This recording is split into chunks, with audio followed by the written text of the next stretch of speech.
อัปเดตภูแดนเมืองก่อนที่จะเข้าฤดูชมทะเลหมอกอย่างเต็มโต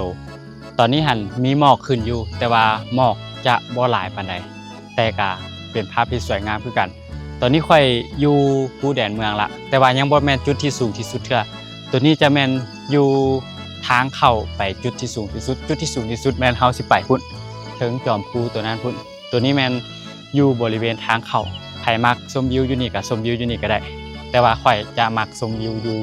ตัวจุดสูงสุดพุ่นมันสิเห็นภาพมุมกว้างหลายกว่าซึ่งอยู่นี่เฮาก็สามารถแนมเห็นทะเลหมอกได้คือกันตัวนี้จะเป็นเดิน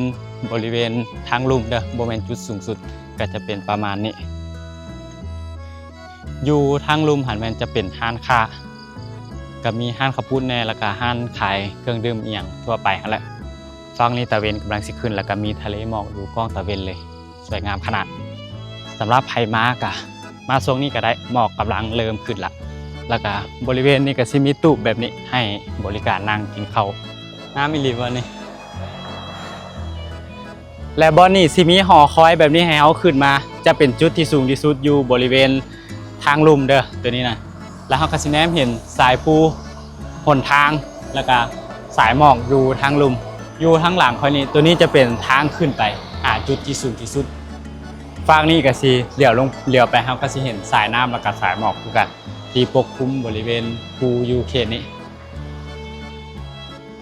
ฝั่งนี้ฮะงามที่สุดเลยหมอกจะหนากว่าหมู่แล้วก็งามเอาแนมไปเขาก็เห็น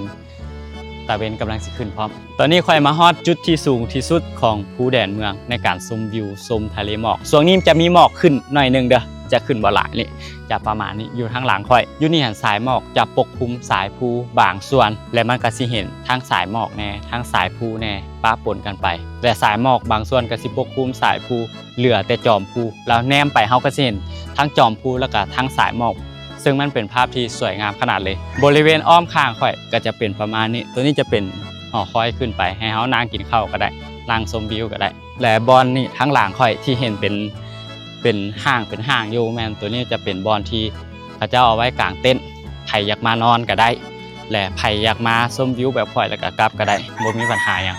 บริเวณบอลจอดรถตัวนี้จะเป็นบริเวณบอลจอดรถจะเป็นประมาณนี้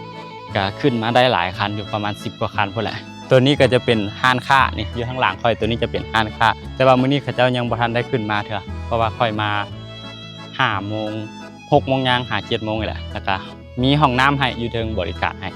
ก็จะประมาณนี้สำหรับบอลจอดรถพื้นที่บ่ได้ใหญ่บ่ได้กว้างแต่เป็นบอลที่เบิ่งทะเลหมอกชมวิวสายภูสายน้ำได้ดีบอลหนึ่งเลยขอแนะนำเลยสำหรับใครอยากมาสัมผัสอากาศบริสุทธิ์สายภูสายน้ำสายหมอกแบบนี้บอลนี้ก็ถือว่าตอบโจทย์อีกบอลหนึ่งแนะนำเลยเด้อ